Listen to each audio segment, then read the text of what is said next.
a man is not a man if he doesn't have money. And the guy was like, since you as a woman, you have money, are you a man?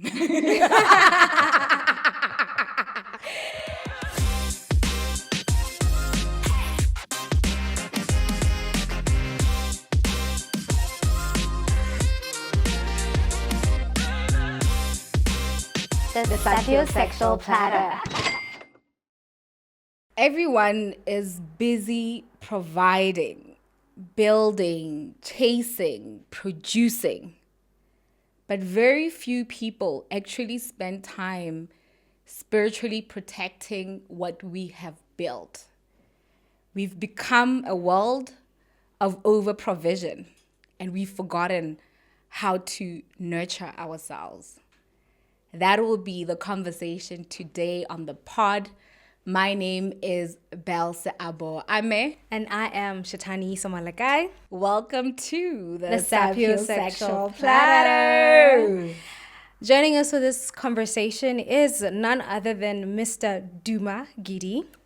He is a versatile professional with broad experience in business management, operations, and leadership across multiple sectors. His career includes roles in logistics, property and construction, gaming and technology, and tech innovation. He is the board chair of the largest residential scheme in Botswana, Tolofelo 372, and he currently serves as the manager at Avalon Workspace, where he oversees operations, strengthens team performance, and drives business growth through structured and people-focused leadership. Mr. Gidi, welcome to the sapiosexual platter. Big dooms. Big dooms. Yeah. Like, funny enough, I've enjoyed our previous episodes and the guests that we've had, but I would say like the guest that I'm genuinely excited to speak to is you, and I don't even know why. Maybe it's because every single time I've seen you, you radiate such clean energy. Like you're just 100%. very pure, and you are also just like, I'll say an intellectual snob, but you're not a snob. An intellect of note. Yeah, you are. So I am excited to just hear your thoughts because you always just bring an angle that is so different. Yeah, so welcome, Big Dooms. Yeah. Welcome. Yeah. I think first and foremost, thank you, ladies, for inviting me.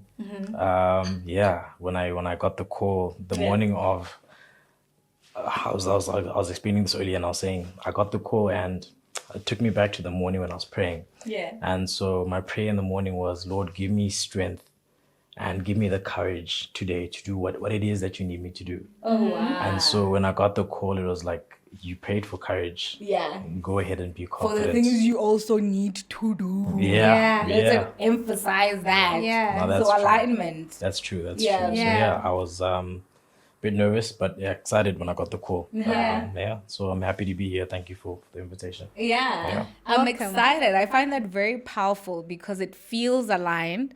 And we had a conversation, I think 2 episodes back, where we're talking about alignment. So just as a continuation of that, I had a big realization of, oh my God, we've got a lot of pandemics happening in the world. But one of the pandemic that is creating a huge imbalance in the world and even sickness in people is the fact that we have created a world or environment where it's like everybody is a provider. And then there are very few nurturers. Yeah.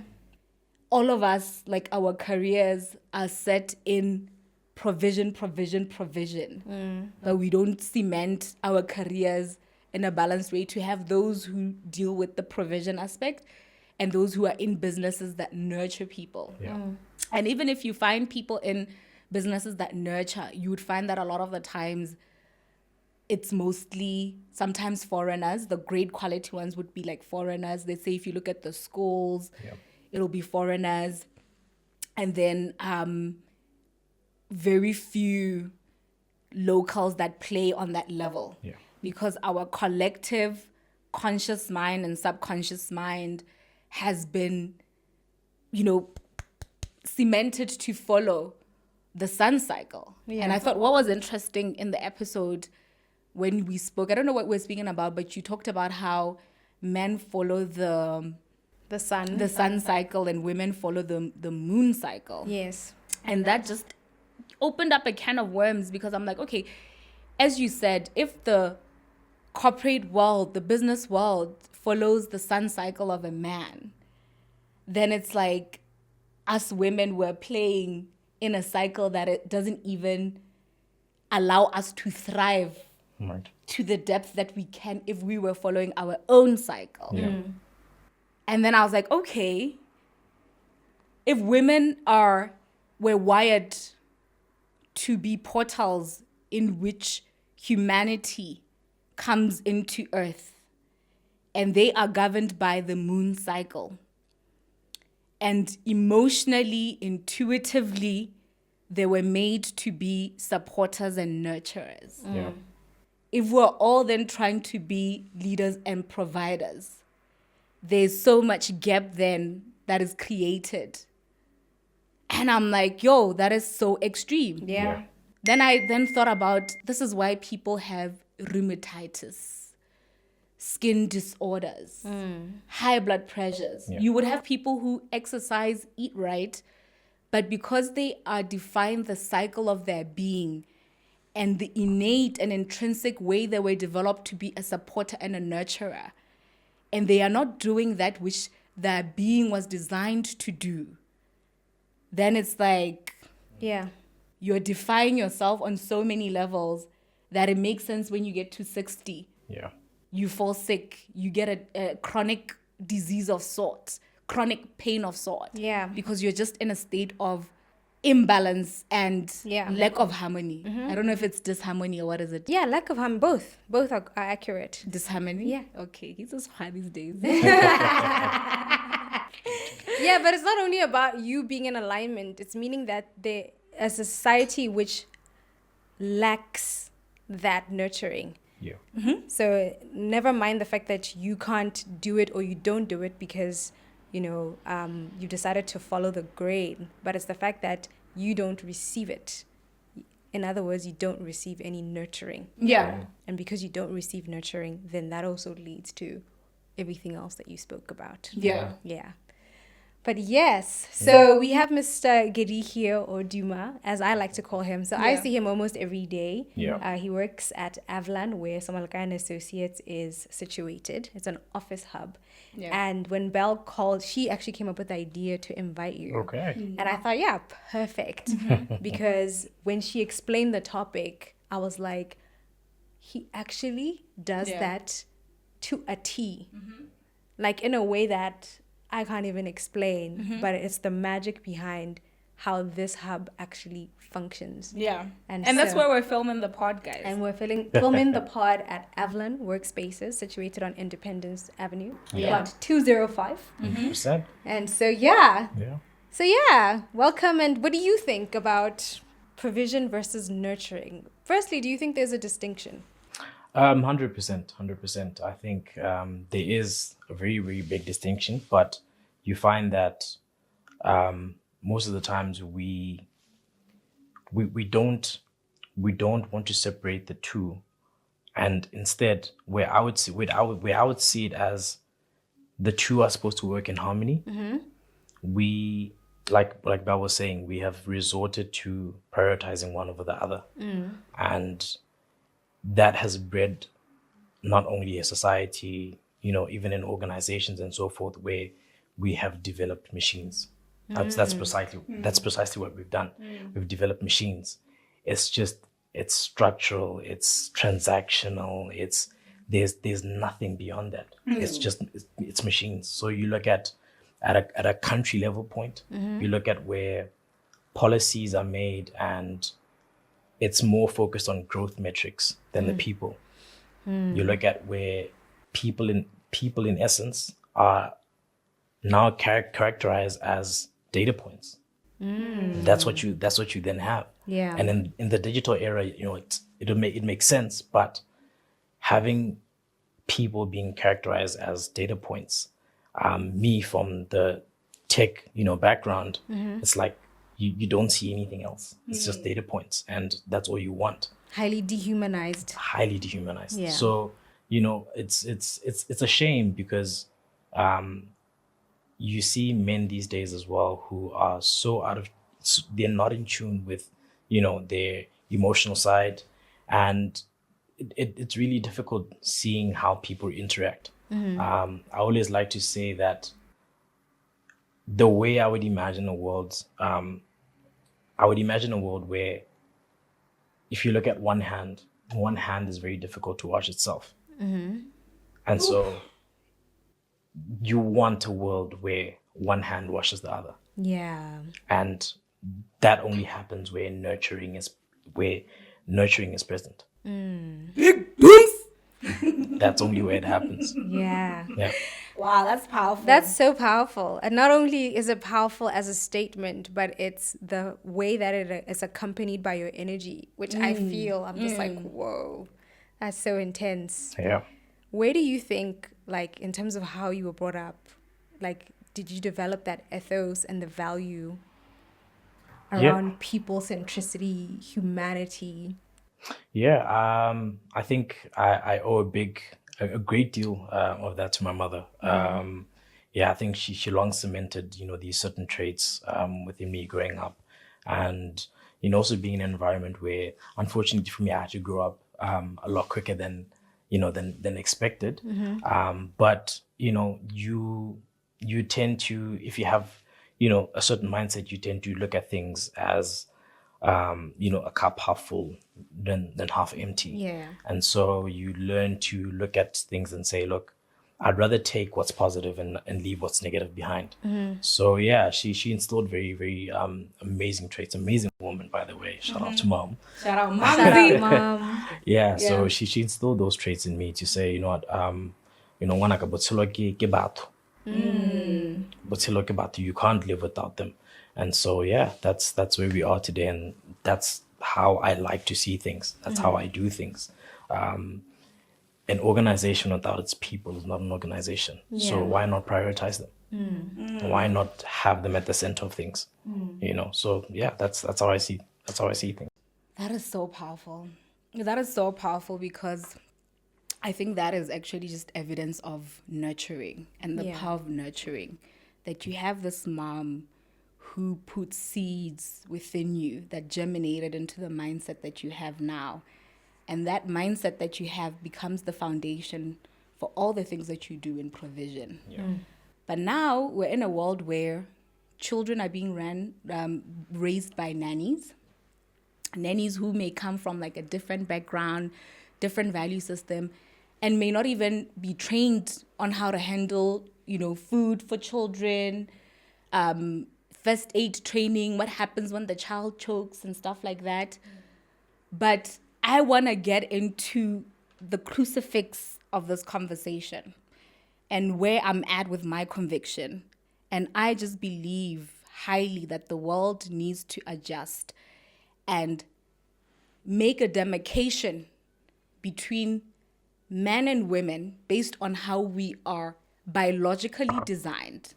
Men should be in professions where they provide, and women need to design their workflow and what they do in society and the careers they take up centered around nurturing. And when I was exploring this and I feel so deeply about it, I realized that, you know what, there isn't one that takes superiority, as you said. One hand washes the other hand. When I look at my relationship with my partner, he is the provider, right? He's the man. He runs with the sun, rises with the sun. When it sunsets, he goes to sleep. Yeah. It governs his cycle. If I try to do that, and I've tried to do that for many years, rise with My the whole sun, life. Our whole lives. our whole lives. But there is, as Shati said in a previous episode, a week where you're not feeling your best because you're in your moon cycle. And even when you look at this whole sun and moon thing, down into how a man's body is able to create sperm daily. We create one egg in a month. or maybe a couple of eggs that come out. But in one day, like one day in the month or a few days in a month, that's when we start to release those eggs. And it was a process that took a month to create those eggs. Whereas for the men, every day he can create sperm. So it tells you in relation to just this whole sign thing, or even just the way that body functions, they output on a daily basis. We output on a monthly basis. So down to our seed and how we make our seed, it's so different. And However, specific. and very specific. Yeah. However, when it comes to bearing fruits, we are expected to perform to their cycle the same as they do. We're expected to be like them and try to create sperm every day. Yet we create our eggs once in a month. Yeah. And I was like, whoa. I don't even understand if you guys understand the depth of what is in me right now. Then when I thought about it, I was like, you know what? Women are portals to humanity. Yeah. And being portals to humanity, that is why women's intuition is stronger than men's. Because when you have a baby as a woman, how you communicate to that newborn baby is through that portal, the intuition. The baby won't be able to speak. But if the dad and the mom are there, the mom will know that, oh, when he cries like this is what he means. When he does this is what he means intuitively. Yeah. Right? So now, this intuition is a power of a woman. But in our workflow, we are more action-based, skill-based than actually sharpening the power of a woman, which is intuition. Yeah.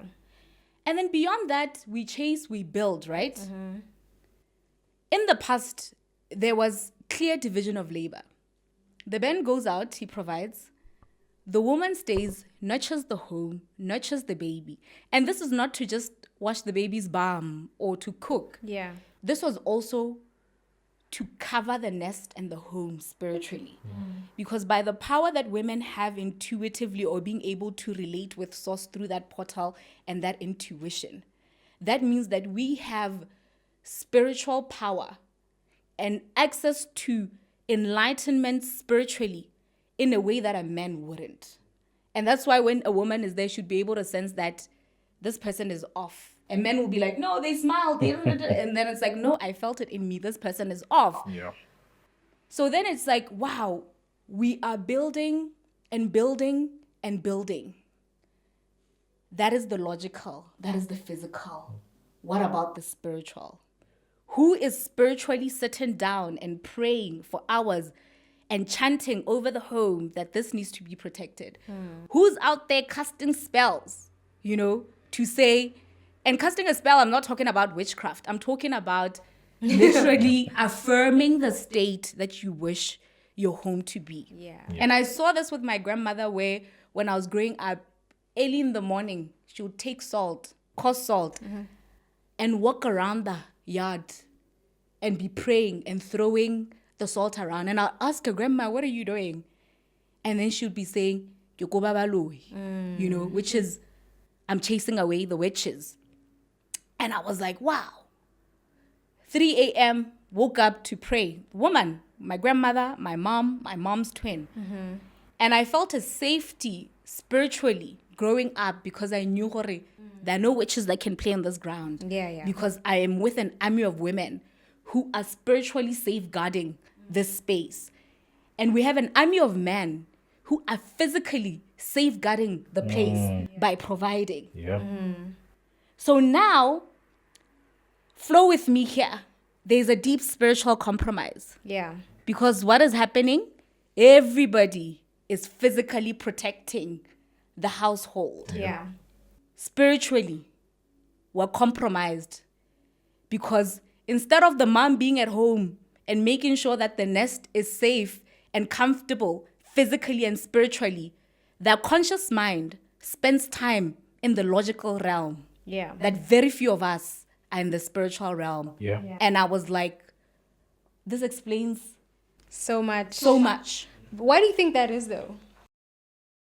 I think, of course, times changed, and when we have things of gender equality and so forth.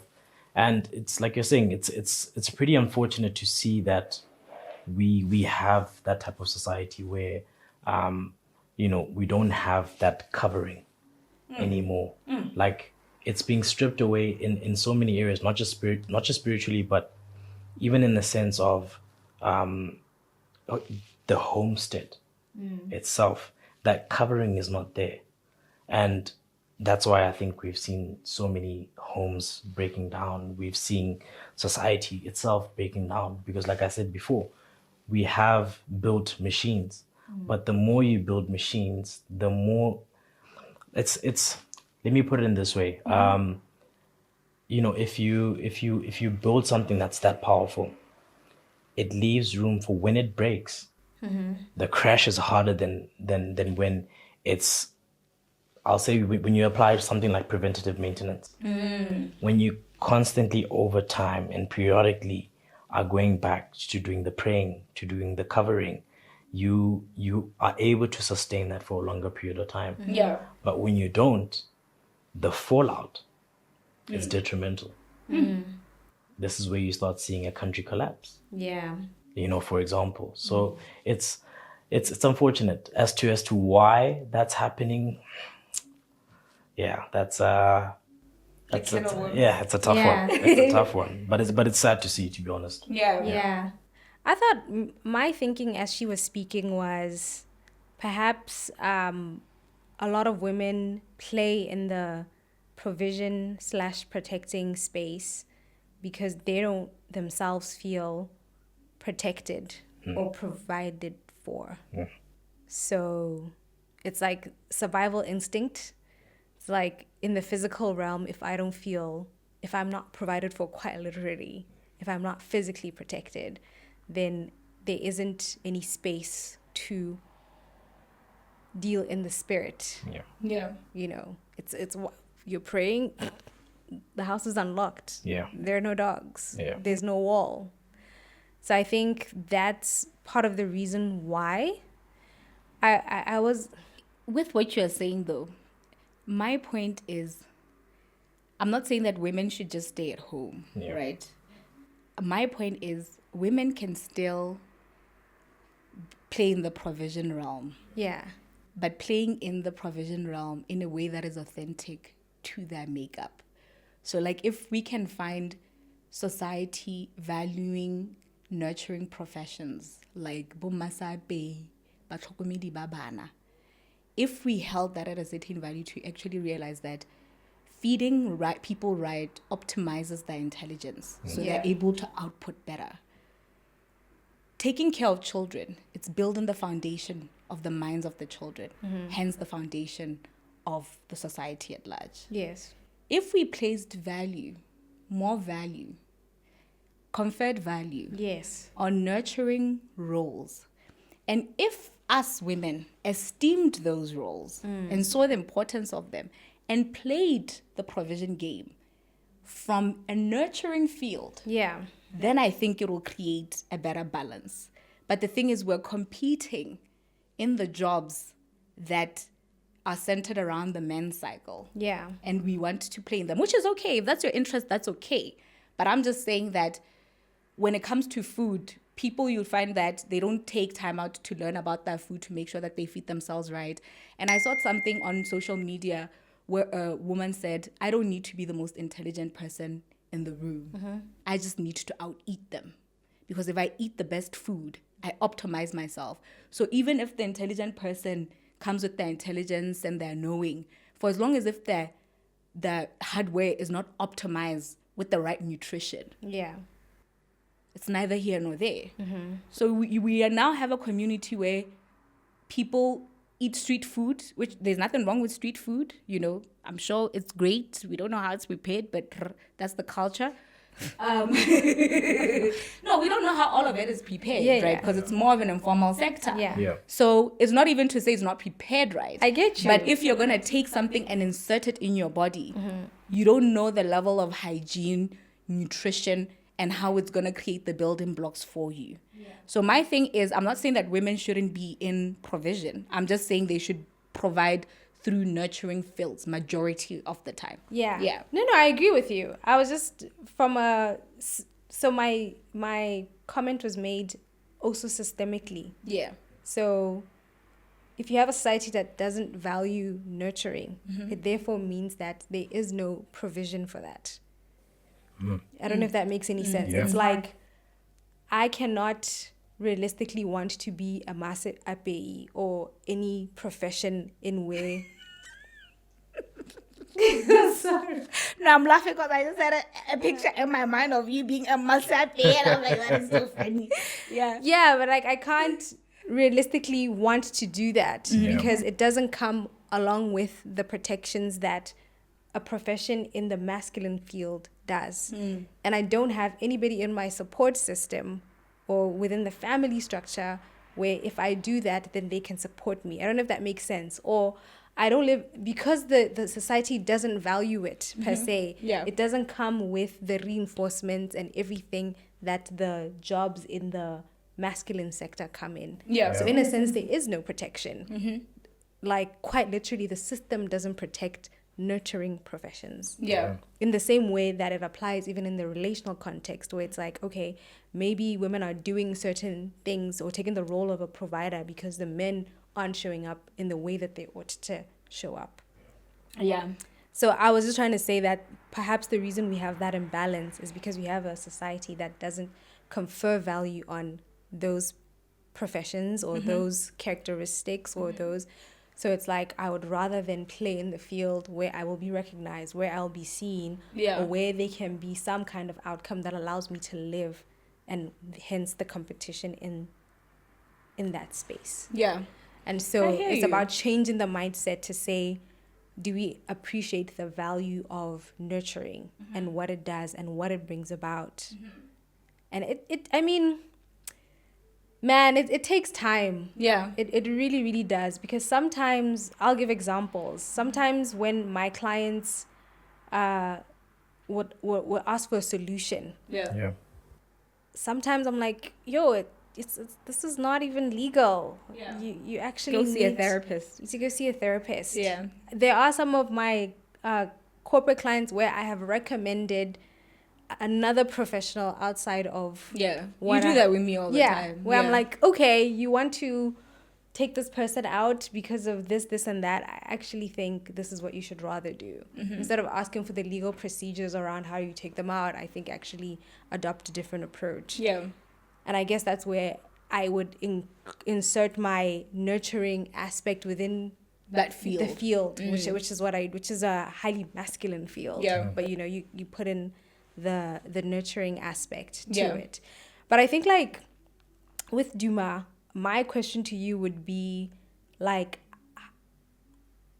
do you think that men are trained or understand how to hold space for the feminine? Powerful. Yeah. So I think to answer you, obviously we know how from, Bunying and Bolo, we know that men, like what Belle was saying, trained to be providers and, hunters and gatherers. And so even as years have gone by, we've relied on our parents, our mothers to be able to, instill some of those traits within us. And unfortunately, over time, that hasn't happened as much as, some of us would like.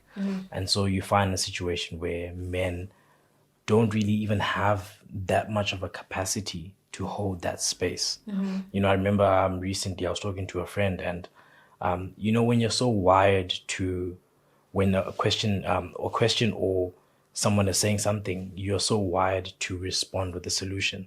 Being so solutions based. And I had a conversation with a friend, and she's like, you know what? Sometimes I'm gonna come to you with certain things that I need to say, but I'm not always going to need answers. And, Or a solution. Or a solution. Yeah. And for some people, that's a hard pill to swallow because it's what you know. It's Yeah. what you've been taught. Yeah. So being malleable, being able to be teachable is an important trait to also have. And so I think since that conversation, our friendship is it's amazing because I these days I now ask, like, dude, do I actually need to answer you, or am I just listening? listening. Yeah. So active listening and paying attention is a vital skill that men need to have.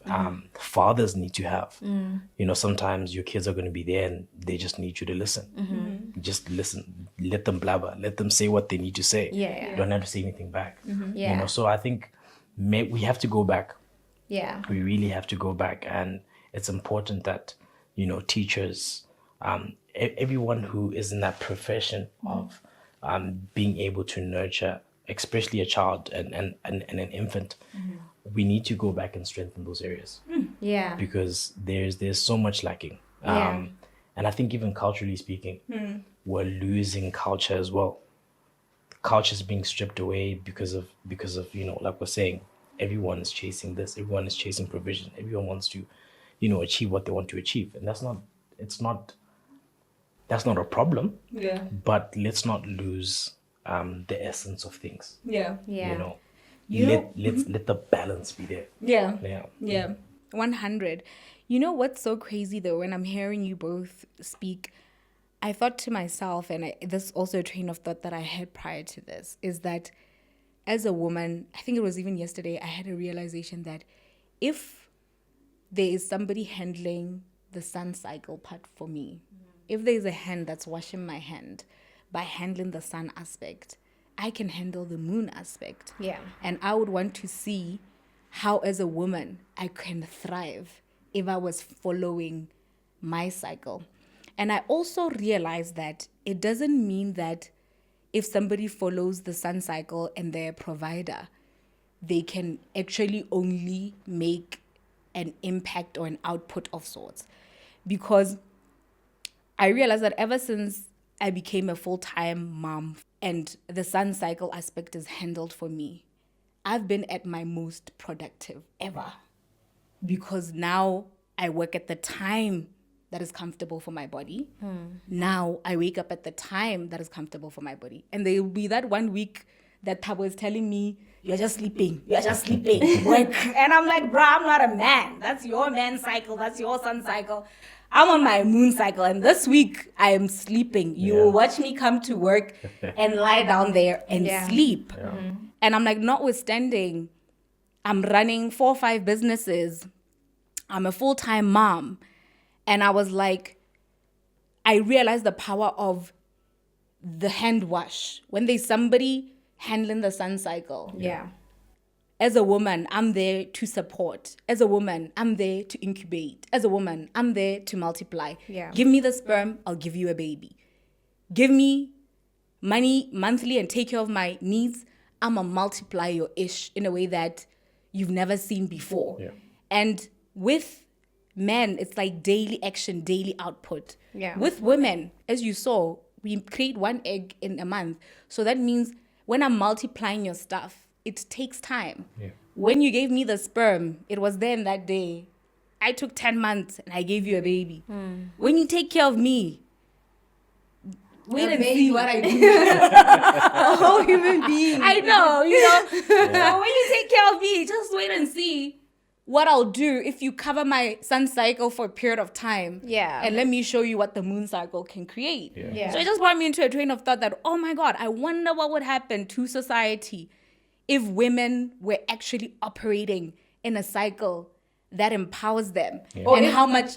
Yeah. Or if businesses created or when they did their architecture, put Yes. that into consideration. Yeah.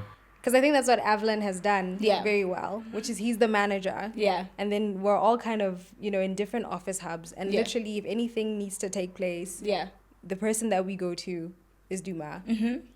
That incident I told you about where that man came in and He was shouting at you. shouting at me. He's going to report me to the government. Yeah. And so He I doesn't know you ran the government, don't know about that. Madam President. So I'm with my PA. She's a female.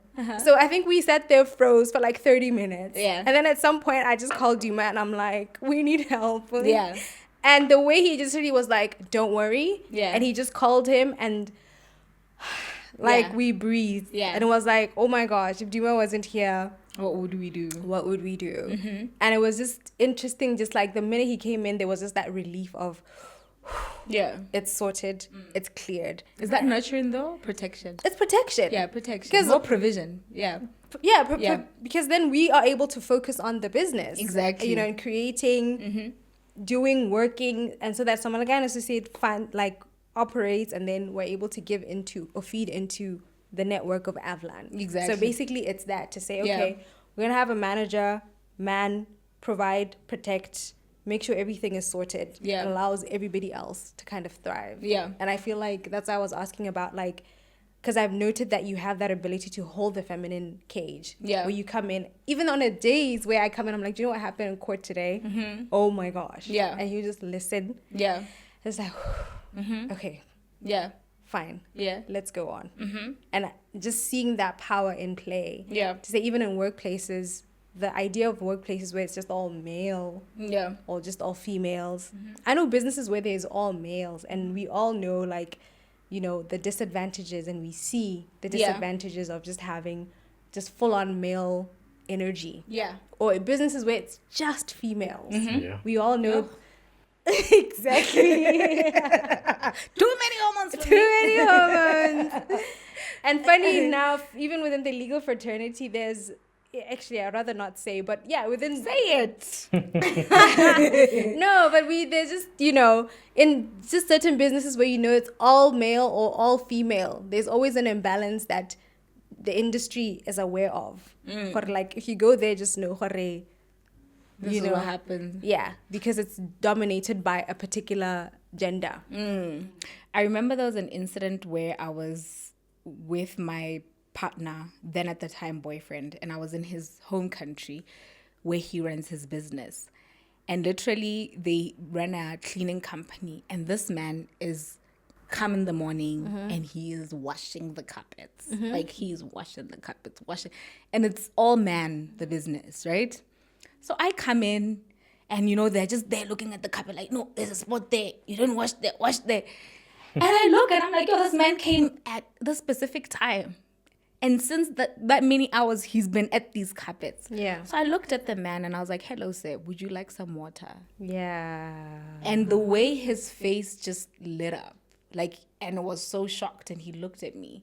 And he was like, yes, please. And I brought water. That man was so thirsty. I think he drank 2 or 3 cups. I remember looking at them and thinking, this is why you need a woman on your team. Yeah. Because you've just been action. Yeah. But nobody's actually thinking, this person needs rest. This person might be thirsty. This person might be hungry. Yeah. So fast forward now, even just the way that I've designed my life, because in as much as I'm a full-time mom, full-time wife, I'm also a full-time businesswoman. Don't ask me how I do it. We do it. Just get it done. Exactly. And what I've done now is I'm like, Tabo, you handle stuff. I'll just cook. I'll just make food. Yeah. Did you eat? I asked the team, did you eat? You ate? You ate when they're editing? You ate? Okay. Y'all didn't eat. Not a worry. I'll handle the nurturing aspect. And it just creates a nice balance. Yeah. But yeah. Yeah, but I also think I know that there was an era, right, where women were also asserting themselves in the workplace, because every time a woman assumed a nurturing stance, it was perceived as weakness. So even in the training, you had to almost train yourself to remove the nurturing aspects, because those are not for you. Those are for the PA or for somebody lower in the organization. So I remember a specific TED Talk, it must have been a TED Talk, where the lady was talking about how she had to wean herself out of that secretary mode vibe, where it's like you walk into a meeting and the natural instinct is to say, oh guys, would you like some tea, or would you like some this? You know, no, I'm the CEO here. I'm the board chair. Yeah. Hence, that is not my duty. I don't do tea. Yeah. Helen, please ask people for, you get what I mean? Yeah. So I think then, like you're saying, it's then over time, it corrodes that nurturing aspect. You're taught that basically when you come to work and you show up more as masculine, because anything nurturing means that you haven't quite developed or you haven't quite assumed a stance of strong leadership. Yeah. Yeah. You know, I saw a clip that was funny where this pastor was saying, men are always saying, I want a man is not a man if he doesn't have money. And the guy was like, since you as a woman, you have money, are you a man? And I thought that was just so hilarious. I don't know why I'm sharing this, but I just thought it was like centered around this whole perversion nurture thing. And I just thought it was just a funny joke and a funny analogy to place and mirror back to people with the stance that women will be like, a man is not a man without money. And it's like, okay, you have money. Are you then a man? Yeah. And back to our point that we just have this world of that's operating in a cycle or in a way that is causing harm than creating more good. And the reason why I wanted to have this conversation is because I was like, a lot of people are unaware of this. It's like a blind spot. It's not something that naturally comes to mind. I just think for me, it was just something that I observed recently where I was like, if a way to a man's heart is through his stomach, why is your house help feeding your man? Yeah. 100. I agree with that. Because I'm like, people are doing things inside for your men. People are putting love potions, moratiso, whatnot. And also when you're preparing food, you prepare food with intention. When the house help does food, it's a chore to them. Yeah. They're not putting the energy and the intention that you would. So I'm like, if everything is so energetical, if you are preparing food for my people with tired energy, with laissez-faire energy of I really don't want to be doing this, but I get paid, so let me just do it. And you don't make sure that you're preparing the food right, you're seasoning it right, you're making it taste good and also healthy. And also just doing it with the energy of love. You remember that thing that we spoke about where, people took different water bottles in an experiment and they whispered different things to those water bottles. One, they were like, I hate you, I hate you, I hate you. The other one, I love you, I love you, I love you, I love you. The other one, just, you're awesome, you're awesome. And just all those, the different particles in the water responded and shaped themselves. Yeah. So if somebody's handling your food, Finish the experiment. so that... Okay, yes. So anyway, the water composition changed. And then when they put it under a microscope and looked at it, the one that had said, I love you, I love you, I love you, had turned into this white ray of light and had all these amazing patterns. The one Like a bit crystallized. yes. And then the one that was said, I hate you, I hate you, I hate you. Apparently, it was reflecting as red and spattered and chaos. The water, just water particles. So then I was like, if somebody is handling your food and handling your food with the energy and the intention that is compromised, that energy is flowing into that food. Yeah. And then that person is going to take that food and feed your child. Feed your husband. Feed your husband. And beyond even just that intention, there are people, recently one of my mom friends shared some crazy shit, excuse the French. Basically, she had this house help in her house. I went to her house. The girl was wearing little shorts and a little crop top. I said, bum shorts. I asked her, my friend, why is your person dressed like this in your home? Your sacred place. And then she's like, I don't mind, she's a baddie. I don't mind, it's okay. Fast forward. Well, I already know this story. Fast forward. Yeah. The girl, she sees her clothes missing. She sees some of her clothing item in the girl's clothes. Only to find out that this girl took her clothes that don't fit her anymore down to her underwear. And she was wearing them. No. When she searched the girl's bags, she found all these potions that they sell by the road. Clean your vagina of smells, make him love you type of stuff. Yeah. Like, I mean, Agneto. Hey, I don't even know what that is. But that's the only Kalanga words I know. My Kalanga teacher. That is not Kalanga. Stop it. Like, That's. But what does that mean? What does that mean? That's look at me only. Ah. So it's to say, yeah. Yeah. So it's clear that this woman entered this house with an intention. Yeah. Because when after that transpired, she got rid of her, to say, hey, this in my home. No, no, no. And you wearing my clothes that don't fit down to my underwear. So she took those clothes, she burnt them. She fired the girl, only for the girl to claim to other people that the woman fired her because she caught her and her husband kissing. Oh, wow. That's the story she's telling Wow. people, that the girl is jealous of her. She's jealous of the way that she was dressing and was feeling intimidated by it. And I was like, yo, that is so crazy. Thank God revealed that. But the people that we bring into our home, the people that we bring to nurture our sacred space, where it's meant to be a safe space for your child, for your husband, and you're letting another woman, a nanny, a house help, embody the essence of your home, embody the nurturing of your home, and to drive it with her intention. And you leave it just like that. Then when your life is turning upside down, when you are fighting with your husband, when you are falling sick and you don't know what's up, and then it's just like, yeah, maybe it's because you decided to abdicate your responsibilities that innately can only be done by you. You cannot give them onto another person to do for you. You cannot have somebody else raise your own child unless maybe, God forbid, you've, died or you've got into some misfortune. Yeah. But you sort of deny yourself of growth. Yeah, 100%. And I always like to think, like, how do we solve the issue, right? And I just realized, like, men also have difficulty communicating a need or a want for nurture. Yeah. And you only see it in the way that they respond when you do, like, take on or show a nurturing role. Yeah. Like, I'll give an example. Recently at a wedding that was held at my side of the family, my uncle was getting married and his friends came for the wedding. Yeah.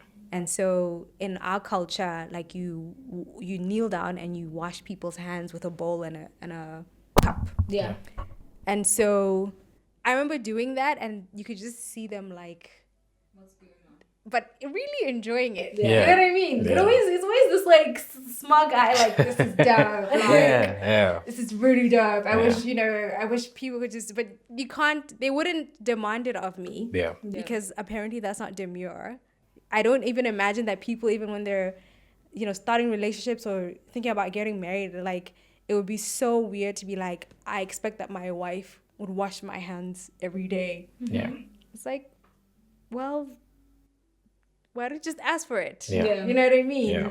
Even as I say it, I'm just like, wow, I don't know if I've been colonized or what, but, like, it's such an awkward conversation. Imagine that I expect I you just, to like, kneel down. I and expect wash you to my kneel down every hands. day and wash my hands. It's like, yes, sir. Like, Yeah. I would do it. I would definitely do it. I'm just saying, like, there is, like, an awkwardness that you have to shake off because Yeah. it's so not in the current culture. Yeah. I love it, guys. I'm just like, I want to wash your feet. I want to wash your hair. I want to Yes, kneel down girl. and give you your food. But I agree with you that the culture of our generation finds that uncomfortable. Yeah. Because I remember the first time if I say, sir to my partner, I will just be like, why are you calling me sir? If I, show respect when I give him food, don't do that. It's like, what are you doing? Yeah, and it took him time. It's only when he then got into the context of my culture and saw everybody in Botswana do it that he then became comfortable with it. But I'm like, I'm nurturing you. I'm submitting. I think perhaps it goes back to vulnerability. Ooh. I think that's what it goes back to. Remember that with men, it's not so easy to offer up vulnerability. That takes a lot. Yeah. And so I think that's what it boils down to say, how vulnerable do I want to open myself up to this person? Yeah. So I think that should answer your question, to say it goes back to vulnerability.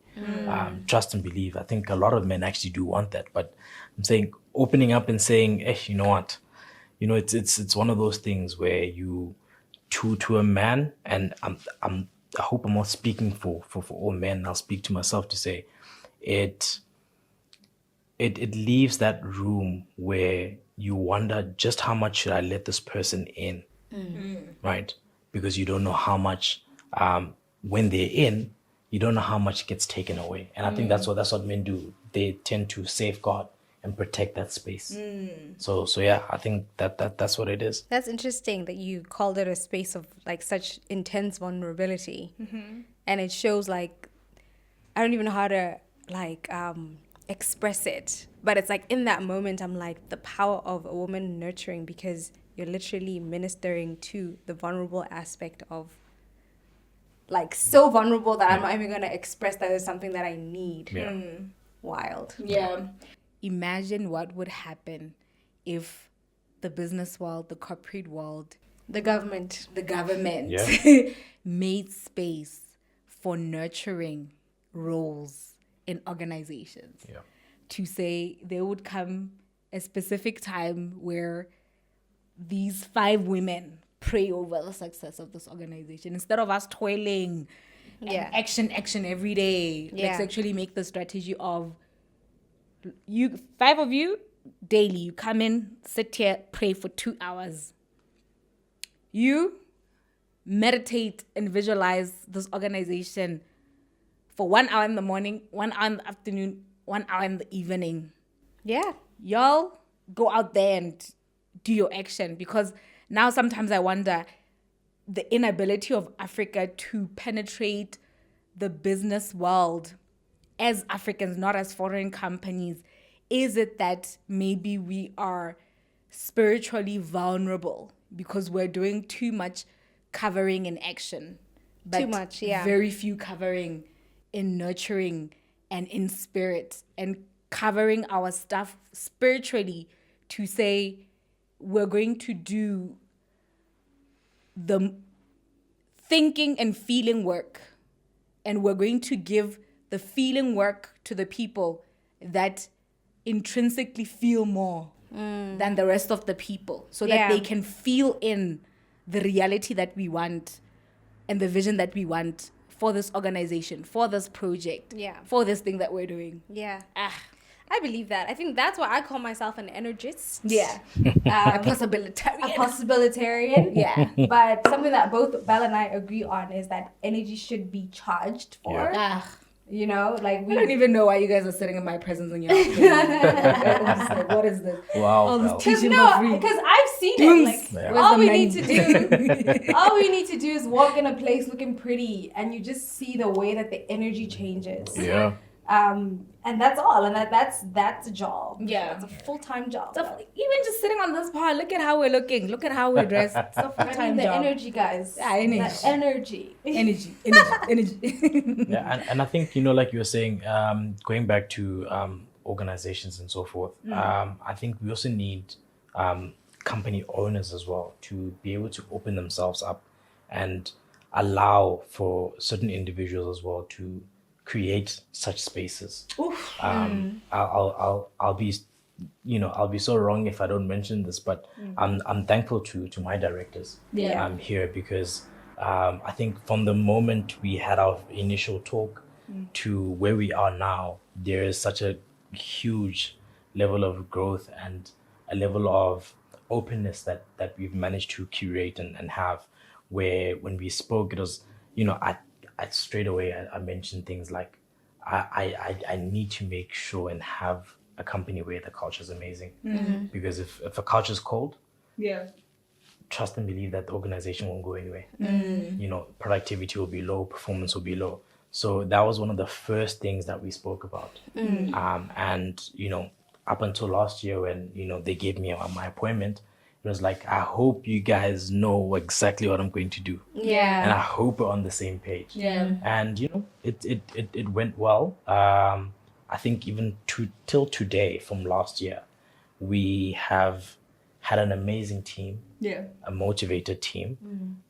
From, I think, our main core business, main core product, we have been, I think we never dipped down 90% occupancy from last year. That's true. I can attest to that. Right now, we're at 100% of our core main business.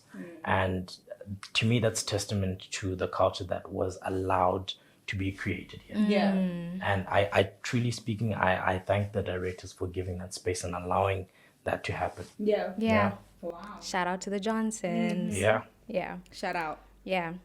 Wonderful. So there you have it, guys. There's a lot of space that we need to create for nurturing. Yes. And for women, it is time for us to go back to who we are. yeah. It is time to embrace our femininity, as it is often said. It is time for us to be very deliberate about that. Yes. I think the future of our nation depends on that. The health of our families depends on that. Sorry. Powerful closing. Just as you're saying this, it triggered something in me. Guys, I'm helping the society nurture themselves. We're actually doing a course very soon of training your nannies and your house help at Motoapula.